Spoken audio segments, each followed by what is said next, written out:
algunos de la oposición, por ejemplo, Unión por la Patria, nos dice Laura Serra ahora, le pidieron a Martín Menem que demore el inicio de la sesión.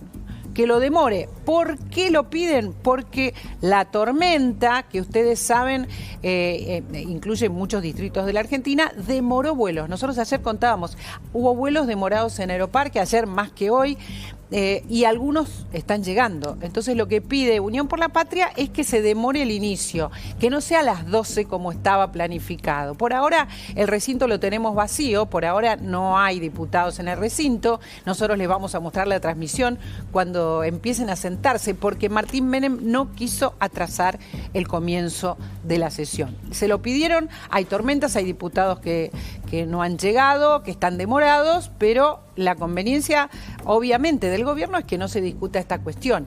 Sobre discapacidad, les quiero contar que hay una iniciativa del gobierno que ahora se está conociendo y que la dio a conocer Manuel Adorni en X, la dio a conocer con un posteo. Fíjense, la asegura Manuel Adorni, un posteo que tiene minutos nada más, que el gobierno nacional está considerando un aumento en todas las prestaciones destinadas a personas con discapacidad. Dice, nuestra decisión es priorizar la atención de las personas con discapacidad, fortaleciendo las prestaciones médicas, terapeutas y de apoyo. Este aumento reforzará la cobertura en todo el país, ya que aseguraría, dice, un financiamiento más justo y acorde a la realidad actual. Ahora, hoy y ahora se acuerdan de esta cuestión. Por suerte deciden que la van a priorizar, la atención. Vamos a ver cuándo esto se hace efectivo, porque lo están en realidad enunciando, Claudio. Lo están enunciando. Lo que ha trascendido hasta acá es que el aumento sería un aumento del 11% que quisieran dar. Lo que responden quienes están en contra a priori de esta propuesta, que no está formalizada, es que en realidad, si así fuera, eso implicaría en realidad un nuevo ajuste, porque sería un 11% contra una inflación establecida y prevista por el Banco Central del 32%, contra lo cual dicen, esta es una propuesta que no... Que llega tarde. Que no solo llega tarde, que al final no lo que termina haciendo es un ajuste mayor. Entonces, habrá que esperar cuando formalicen la propuesta, pero los primeros datos que tienen los diputados es que sería de esta naturaleza. A ver, mientras tanto, no hay garantizado ningún resultado. Algunos dicen, antes de esta decisión de Martín Menem, que sí, que la discapacidad saldría, ¿no? Que tienen todo para sostener el proyecto a pesar, o la ley, a pesar de los vetos presidenciales. Ese es el cálculo, porque lo que hasta aquí se ha presumido es que quienes se abstuvieron se van a seguir absteniendo, entre los cuales están varios diputados del PRO disconformes. Y de la Unión Cívica Radical también. Sí, los de la Cívica Radical, pero digo, los del PRO que acordaron que en la mayoría de las provincias con el gobierno, hay muchos que adentro del bloque están disconformes. Y además están disconformes con la propuesta sobre discapacidad. Esos se abstendrían. Y los que lo rechazaron seguirían rechazándolo, con lo cual el número está. Ahora, este es el número para discapacidad. Sí, vamos a hablar en principio en orden, no avanzamos porque no empezó la sesión, hubo una reunión de labor parlamentaria, estamos adentro del Congreso con Pablo Corso y con Laura Serra y queremos saber lo más claramente posible qué pasa, qué pasó y cómo sigue. Pablo, buen día.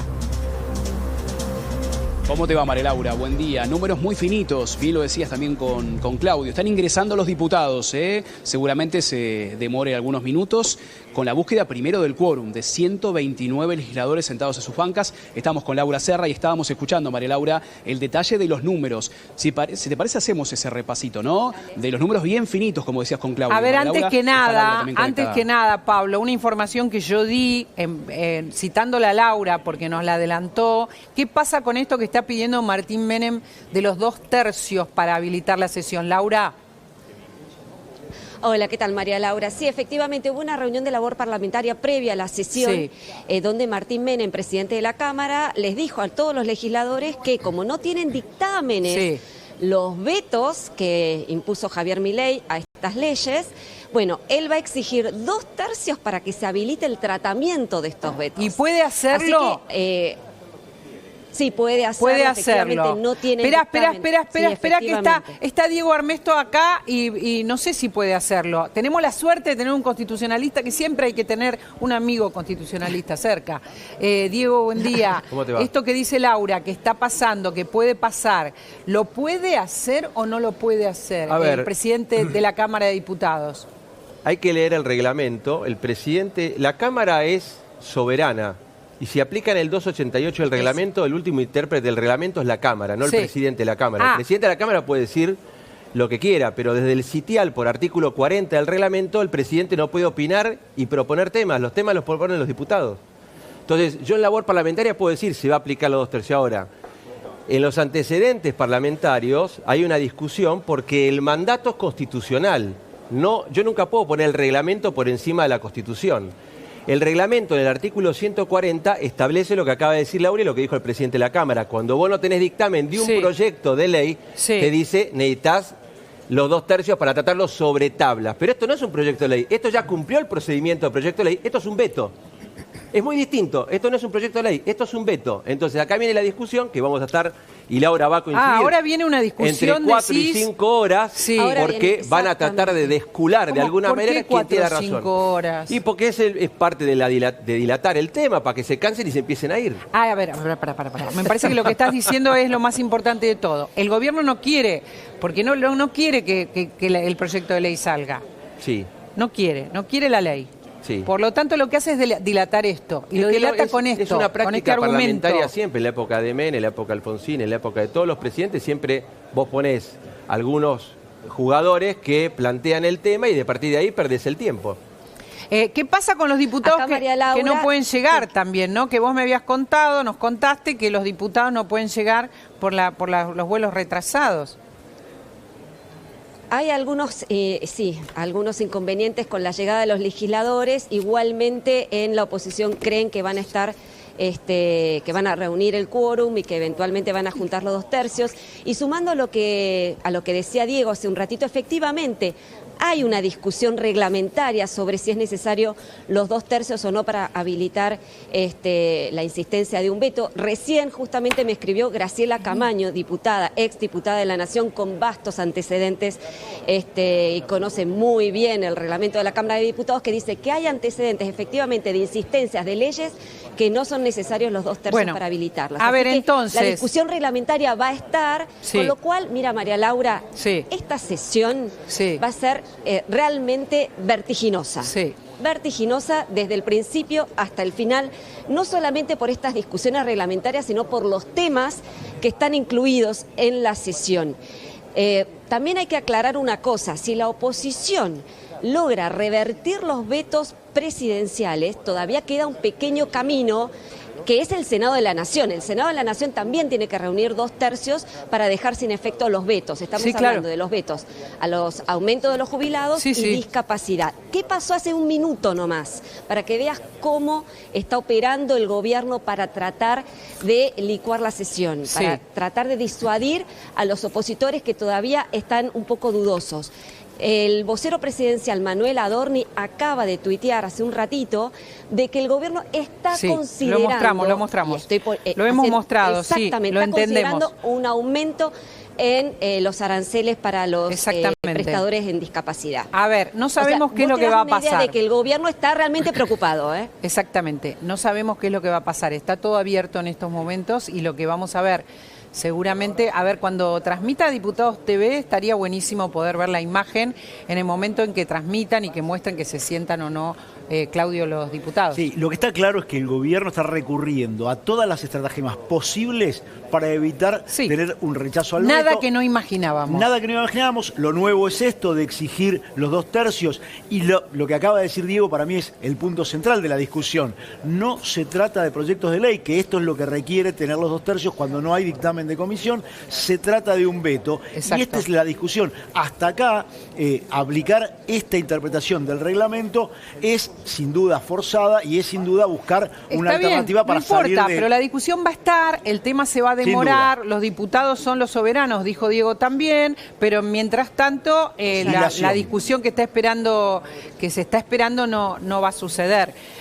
¿Nos vas a mantener al tanto, Laura? Porque todo esto es lo que queremos saber, qué es lo que va a pasar. Hay mucha gente afuera, aparte, ¿te imaginás? Nosotros a ver si podemos mostrar. Mucha expectativa.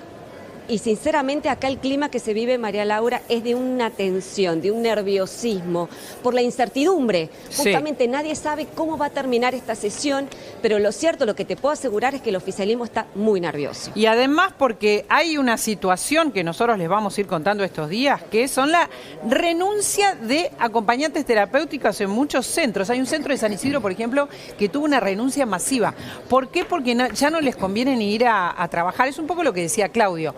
No está alcanzando ni alcanza lo que está proponiendo el gobierno, porque la gente no puede trabajar de este modo y lo que sucede como consecuencia es que se quedan sin los tratamientos todos los chicos que tienen alguna discapacidad. Esto es lo que está sucediendo, renuncias generalizadas. Acá estamos hablando de la directora de la ONG Hacer Lazos, con las que también hablamos. Es importante contar que es una situación de mucha emergencia. Bueno, estamos en contacto para todo lo que pudiera pasar. Laura, y mientras tanto me parece que es importante. Dale. Ustedes tienen a mano, chicos, acá se los pido al aire a la producción, ¿cuánto sería del gasto la ley de discapacidad? Porque eso es importante. ¿Cuál es el porcentaje del PBI que se supone que tenemos la suerte de tener a Marcelo Elizondo y lo queremos sumar, que puede incidir si es que se sostuviera la ley por encima del veto, ¿no? Bueno, materia de discusión enorme. Según el cálculo que hacen con la Oficina de Presupuesto algunos diputados, es el 0,03% del PBI. Ahora, otros cálculos que incorporan otros elementos lo elevan y entonces amplían esa discusión. Pero mirá la diferencia. Laura, hoy, ya que la tenemos aquí, en una nota publicó y dijo 0,28, entre 0,28 y 0,51. ¿No, Laura? Y acá confirma Armesto. El tema es así, María Laura. El tema es así, es que el proyecto, mejor dicho, la ley que se sancionó tiene dos patas. Por un lado, la actualización de los aranceles que cobran los prestadores, que sí, efectivamente, es un costo menor, pero al mismo tiempo la ley habilita el otorgamiento de nuevas pensiones por inhabilidad. Entonces, eso es lo que encarece mucho el proyecto de ley. Claro. Y lo que no se está diciendo demasiado. Ahí va. Lo que dice Laura es súper importante, porque mismo muchos familiares están diciendo incorporaron cosas que dificultan, y cuando la urgencia está dada en las prestaciones, dice, están incorporando otras cosas que ya agravan, porque hay una situación de incorporación de números de discapacitados que está muy en discusión, y esto lo agrava. Esta es la discusión que está, y por lo cual los diputados que se abstienen se basan en eso, y quienes están desde el lado de los familiares dicen, la verdad incorporaron cosas que eran innecesarias. A lo que le dicen, parecería como que el gobierno está decidido a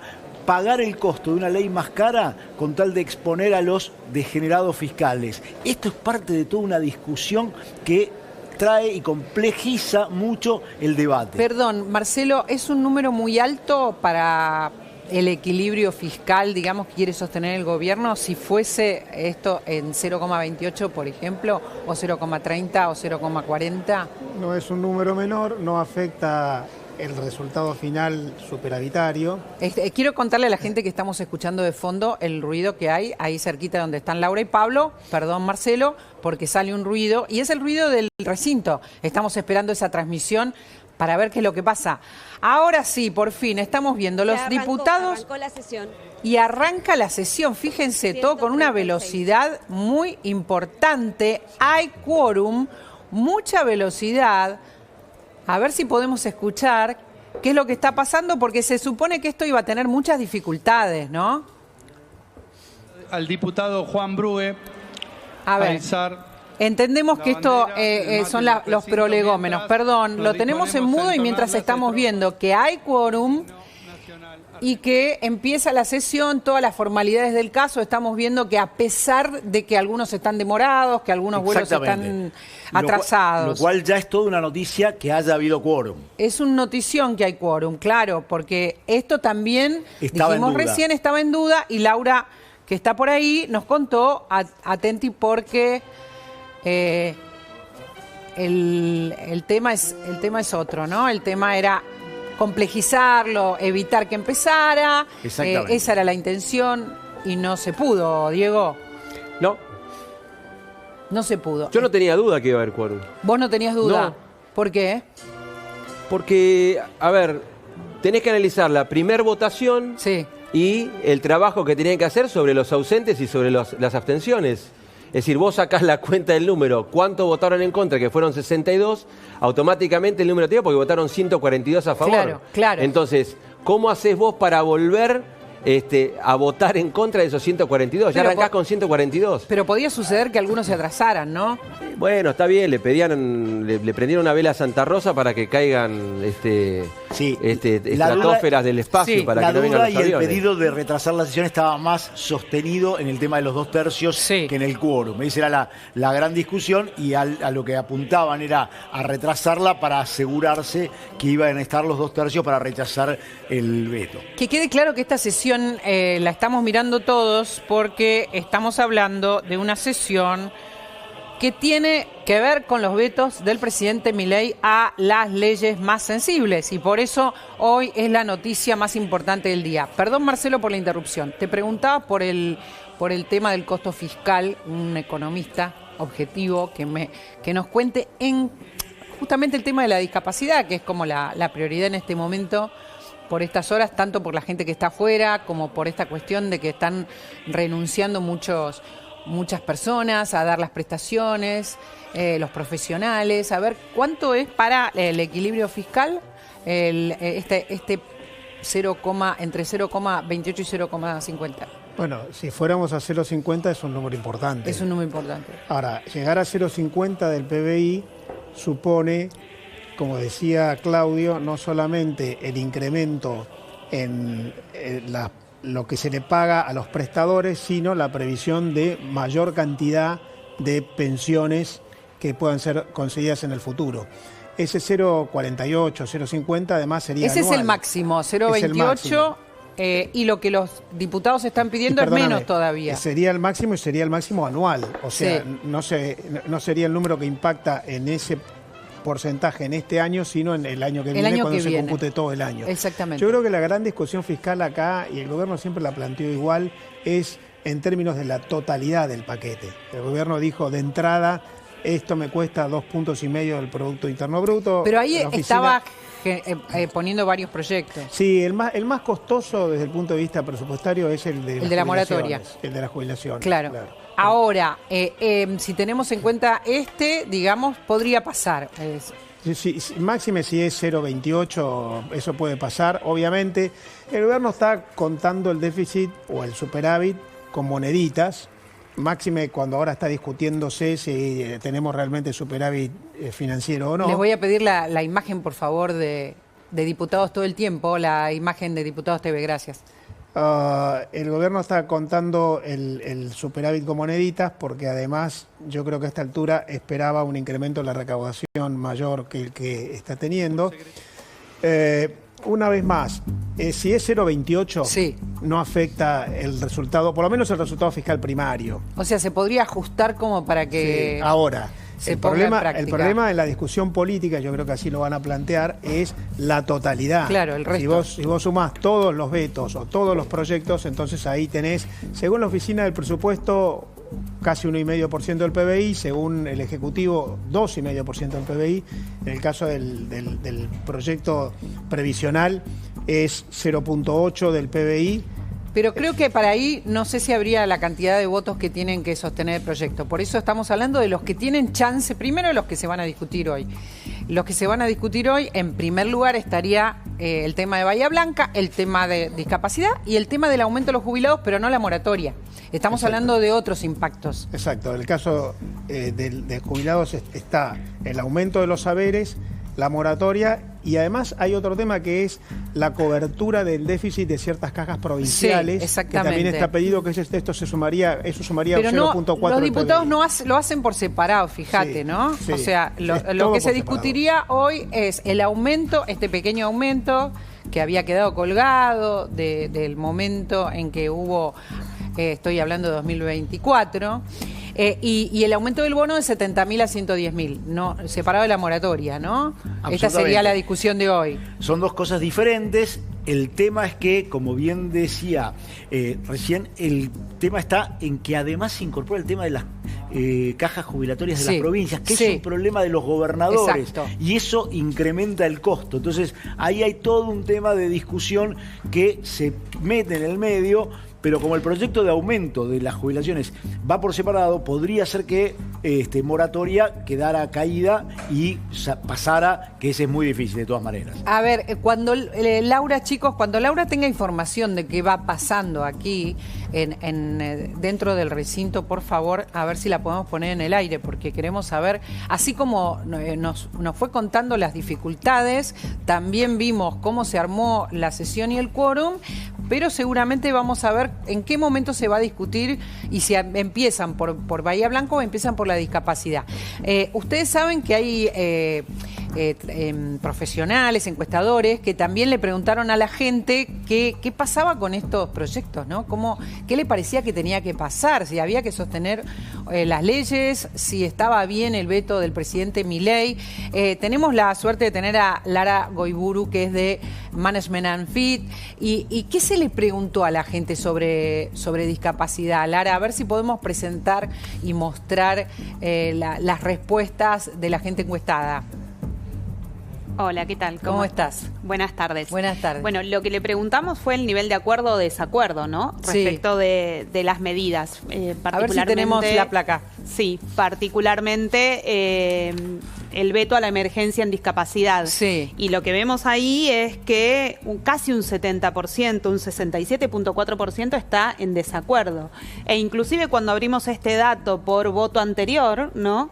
Entre los votantes del presidente de la Nación en 2023 o de Patricia Bullrich en 2023, ese desacuerdo alcanza el 50%. Sí. Entonces, fuertemente la sociedad argentina marca un desacuerdo respecto de este veto a la emergencia por discapacidad. Es muy alta, Claudio, Diego y Marcelo, es muy alta la opinión de la gente, a ver si la volvemos a poner, o sea, es muy contundente, ¿no?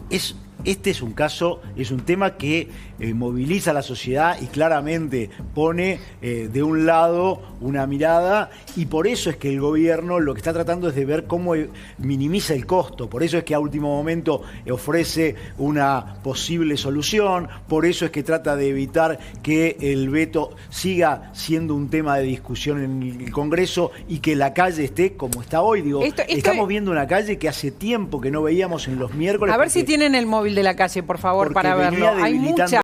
La presencia de la gente en la calle, y hoy un día, con el clima como está, lo que estamos viendo es una plaza del Congreso muy llena de gente, y esto muestra la sensibilidad que este tema genera. Ayer una vigilia, incluso, con las sillas de ruedas, muy fuerte. Es un tema de altísima sensibilidad, es muy difícil estar en contra. Ha habido diputados que apoyan y senadores que apoyan. Bueno, el senador juez. Exactamente, que apoyan al gobierno y que han dado testimonios muy movilizadores respecto de lo que está pasando con esta situación. Hay algunas cuestiones muy sensibles que la gente, Lara, quiere sostener, ¿no? Pasa con el Garrahan, pasa con los jubilados, pasa con los discapacitados, porque son los más vulnerables. Sí, exacto. Todas esas medidas, jubilaciones, Garrahan y discapacidad, tienen un desacuerdo que supera el 65% en todos los segmentos de la población. O sea, hay una idea de que ajustar a quien no puede cambiar su condición no genera acuerdo en la sociedad. Entonces, cuando vamos a preguntar sobre eso, hay desacuerdo. Después, cuando preguntamos por otras medidas del gobierno, como por ejemplo la privatización de AISA, ahí ya está más dividida la opinión en un 50 y un 50, pero estas cuestiones que son tan sensibles generan un desacuerdo generalizado. Un punto interesantísimo de lo que dice Lara es que lo que implica esto es que entre 15 y 20 puntos de quienes apoyan al gobierno están en desacuerdo con esto. Y esto es importante porque le toca a su propio votante y esto es lo que le afecta hoy al gobierno y por eso intenta evitar esta situación. Pero Marcelo, el gobierno es muy inflexible, digamos, ¿no? Sí, el gobierno es inflexible más allá de la argumentación a favor o en contra de las medidas por razones fiscales. Acá hay dos discusiones en una. Porque mientras los que pretenden sostener estos proyectos hablan de los proyectos en sí, el gobierno no contesta en contra de los proyectos. Dice, yo tengo que sostener el equilibrio de presupuesto, y más en un momento en los que hay tanta sensibilidad en los mercados. Yo creo que esta discusión sobre si es sostenible el superávit o no es uno de los factores que está metiendo ruido en el mercado. Entonces, yo creo que acá a lo que deberíamos acudir, y esto es un llamado a los dos, es a discutir también la justificación fiscal de los proyectos, porque también es cierto que la oposición presenta los proyectos, pero no presenta los... Sí, presenta. En algunos casos sí. Con recursos que son mínimamente suficientes, no son suficientes. No son suficientes. ¿En serio? No llegan. Entonces, yo creo que acá todos lo que deberían empezar a conversar, y esto es algo que en realidad la Argentina tiene demorado porque no tiene presupuesto aprobado desde hace 2 años, es un nuevo presupuesto en el cual se discuta claramente cuántos recursos tengo y en qué los gasto. Todo lo que decís es sentido común. Ahora, el gobierno no quiere discutir eso. Bueno, si mientras o sea, se necesitan 2 para charlar. Por supuesto. Entonces, lo que yo digo es, primero, para mí acá hay una falta de una parte en la discusión de todos. Los que presentan los proyectos han presentado supuestos medios de financiarlos que son insuficientes. El gobierno no discute en contra de los proyectos, sino argumentando que tiene necesidades fiscales. Pero cuenta las necesidades fiscales en función de cada proyecto y no en función de la totalidad del presupuesto, de qué otro lado se puede sacar. A ver, si le preguntamos a los diputados, le voy a preguntar a Diego Armesto, que conoce a muchos de ellos. Si le preguntamos a los diputados, tienen toda la justificación. Han venido acá y nos han explicado que tienen la justificación de los proyectos. A ver, yo adhiero a lo que dice Marcelo en su relato en un aspecto, es decir, la Argentina hace 2 años no tiene presupuesto. Entonces, no tiene presupuesto. Acá hay 2 cosas que me parece que desde el debate público a veces se obvia, que es, desde el Ejecutivo le dicen degenerados fiscales a los diputados porque hacen proyectos que no tienen de dónde la sacan. Vamos a ser claros, si vos vas a comprar una heladera a tu casa, más o menos haces un cálculo donde vas a sacar la plata para comprar el lavarropa. Acá no tenés presupuesto hace 2 años, vos no sabés de dónde sale la plata. Entonces tenés un primer problema. Pero ese problema es un problema, es una decisión del gobierno. No, bueno, es que ahí está el tema. Si unos son degenerados fiscales, los otros son degenerados de la ley también, porque la 24.156 también obliga al Ejecutivo antes del 15 de septiembre de remitir un proyecto de presupuesto. Entonces, estamos a punto de llegar al 15 de septiembre y creo que vamos a ir otra vez un 2026 siguiendo con el presupuesto de Massa. Entonces, acá hay un problema que yo puedo tratar de degenerados fiscales, pero yo no tengo de dónde sacarla. ¿Por qué? Porque al no tener presupuesto, le permite al Ejecutivo la discrecionalidad de manejar el presupuesto como se le plazca. ¿Y qué hacemos con eso? ¿Qué se puede hacer? Lo que pasa es que es un monumento a Carlos Santiago Nino y decir que es un país al margen de la ley. Bueno, es decir, pero más allá el Ejecutivo de eso, no respeta la ley. ¿Qué podés hacer para que pasa esto? Lo que tenés pasa. Esta discusión. Claro. Lo que tenés esta discusión que resulta en algún punto insalvable y lo que llegás es que el Congreso vota una ley, la sanciona, el Poder Ejecutivo la veta, vuelve al Congreso y el Congreso quiere insistir. Y lo que tenés es esto, que además después en general termina trasladándose a la justicia. Porque de hecho ya se ha judicializado varias de estas cosas porque lo que no hay es posibilidad de acuerdo en términos políticos. Hay una metodología en la confección del presupuesto que se conoce como presupuesto base cero, que es, todos se ponen de acuerdo en que, bueno, estos son los recursos que tenemos para gastar y después discutimos en qué los gastamos. Sería mucho más razonable incluso que se hiciera un ejercicio de búsqueda de acuerdos políticos para comprometerse, como se comprometieron en el Pacto de Mayo. bueno, no vamos a gastar más de lo que tenemos, esto es lo que calculamos que vamos a recaudar y sobre esa base discutimos en qué gastamos en todo. Si nosotros nos ponemos a discutir punto por punto, lo más probable es que vamos a tener desacuerdo siempre, pues nunca va a alcanzar. Entonces lo que hay que hacer es discutir la totalidad y ahí sí me parece un ejercicio sano de responsabilidad presupuestaria, porque existe la restricción presupuestaria, gastamos lo que tenemos y discutimos todo en qué gastamos, de dónde sacamos para compensar aquello que necesitamos. Otra vez, se necesitan dos, me parece que todos estamos apuntando a lo mismo, pero se necesitan dos para conversar, para cualquier cosa que sea probablemente entonces lo otro que estamos planteándonos acá es una muy buena cosa haber llegado a superávit de presupuesto, pero se llegó a los hachazos ante la emergencia. A los hachazos generales. Ante la emergencia. Entonces ahora lo que deberíamos estar pensando es tener superávit de presupuesto, pero con mucho más sofisticación en la confección de un presupuesto en el cual se discuta todo y se acuerde que tiene que haber por lo menos equilibrio, pero se discuta en qué se gasta cada cosa en un presupuesto base cero. A ver, mientras tanto les quiero contar qué es lo que va pasando, qué pasa con estos hachazos cuando seguimos sin presupuesto y seguimos sin actualización, por ejemplo, de los aranceles y de los haberes.